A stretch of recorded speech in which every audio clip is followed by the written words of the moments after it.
Leadership is first unlocking your potential, then other people's potential to become better. These elegant words were said by no other than Bill Bradley, former American senator and professional basketball player. Our brain is one of the most complex organs in the human body, with billions of communication networks working simultaneously. This fascinating organ is also where our mind resides. Our minds are the set of faculties enabling cognitive aspects such as consciousness, imagination, and intelligence, as well as non-cognitive aspects such as emotion and instinct. This means that our mind is powerful enough to create the ability to do anything. However, so much potential is being lost because of how the power of the mind is applied. Only until the metaphorical vault to our full potential is unlocked will the ability to achieve anything be possible and success be found. But where do you even start to complete this impossible-looking challenge to unlocking our potential and becoming a true leader? We first have to understand how we are applying our mind currently in order to identify what is suppressing our own abilities.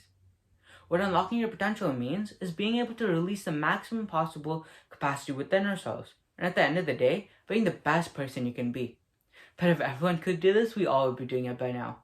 What sets apart a leader with unlocked potential and a person with a suppressed potential is being able to identify what is keeping us from completing our purpose. These setbacks can look different from person to person, but for most of us, they come in the form of not applying ourselves to the best ability because we are distracted from our goal. These distractions from our goals can come in the form of excuses, procrastination, and lack of consistency. With these setbacks in front of us, we won't be able to apply our minds to our full potential. In order to overcome them, many leaders have used the technique of setting goals in order to take a step closer in unlocking their potential. Many leaders in their fields use goals as a way to keep focused and choose success. But any random goal is not all that is enough to unlock your potential. When setting goals for yourself, they have to meet the SMART criteria, which include making the goals be specific, measurable, assignable, relevant, and time-based. This technique allows for people to set themselves accountable to complete a certain mission within a set time frame in order to achieve their own form of success. By setting both short-term and long-term goals, we push ourselves to the limit and work as hard as possible. Through this type of self-discipline, we release the maximum possible capacity within ourselves, which is exactly what unlocking our true potential is. Now that we've identified obstacles in our path and initiated working towards our SMART goals, we start to experience some success or fruits from our labor. However, it is at this stage that we become the most vulnerable to stop pushing ourselves because of the few successes we have when we first unlock just a bit of our potential. Once we apply our minds in a way that pushes ourselves to the best, we start achieving our goals. But that causes us to lay back once we see some of that success. In order to become a true leader, however, we do not stop after unlocking only parts of our potential. In order to unlock our full potential, we must strive forward in our ways and not stop until we are at the peak of utilizing our abilities.